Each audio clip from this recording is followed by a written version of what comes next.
নিয়ে মোদির চরম জালিয়াতি, আইনের মারপ্যাচে পঙ্গু পশ্চিমবঙ্গের ঈদের বাজার।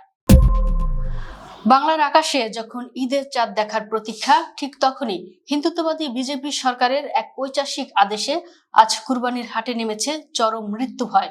সরকারি নিষেধাজ্ঞা আর আইনি মারপ্যাচের আড়ালে আক্ষরিক অর্থেই পঙ্গু করে দেওয়া হয়েছে পশ্চিমবঙ্গের কয়েক হাজার বছরের ঐতিহ্যবাহী কুরবানির বাজার। মুখ্যমন্ত্রী শুভেন্দু অধিকারীর এই বুলডোজার নীতি আজ কেবল মুসলমানদের ধর্মীয় অনুভূতিতেই আঘাত করেনি, বরং রাজ্যের হাজার হাজার খামারি ও সাধারণ মানুষের ঈদুল আজহার আনন্দকে ধুলোয় মিশিয়ে দিয়েছে।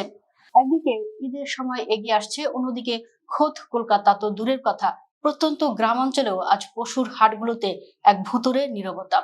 ব্যবসায়ী ও খামারিরা আজ ট্রাকে করে পশু নিয়ে হাটে আসতে ভয় পাচ্ছেন। তাদের একটাই শঙ্কা, রাস্তায় নামলেই কি পুলিশ বা গেরুয়াধারী গুন্ডারা গাড়ি থামিয়ে গরুগুলো লুট করে নেবে? প্রশাসনের এই কঠোর ও অমানবিক অবস্থান আজ খামারিদের পথে বসিয়ে দিয়েছে। শুভেন্দু সরকারের নতুন প্রজ্ঞাপনটি আসলে কুরবানি বন্ধেরই এক নতুন নাম।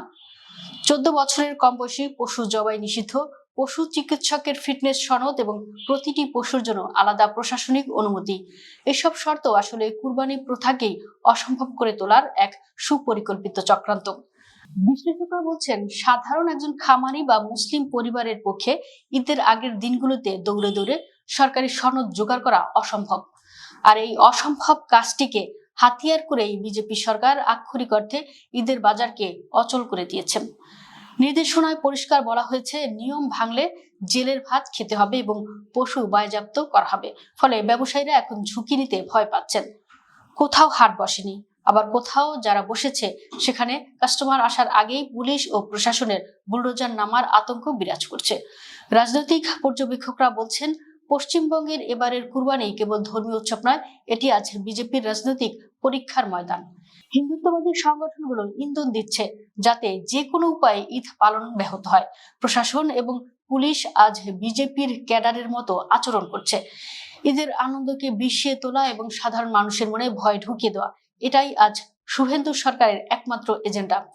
আজ বিশ্ববাসী পরিষ্কার দেখছে, মোদির বিশ্বগুরু ভারতে আজ গরু তো দূরের কথা, গরিব মানুষের জীবনেরও কোনো নিরাপত্তা নেই। কুরবানি নিয়ে এই পৈশাচিক জবরদস্তি প্রমাণ করে দিল যে গেরুয়া শাসকরা আজ আক্ষরিক অর্থে ধর্মীয় সহনশীলতার শেষ চিহ্নটুকু মুছে ফেলতে চায়। কিন্তু তারা ভুলে গেছে, বাংলার মাটি আর পানি রক্ষা করতে আজ মুসলমানরা ঐক্যবদ্ধ। এই অমানবিক বিধি নিষেধ যত বাড়বে, বাংলার তৌহিদি জনতা ততই বিজেপির পতন নিশ্চিত করার জন্য রাজপথে নামবে।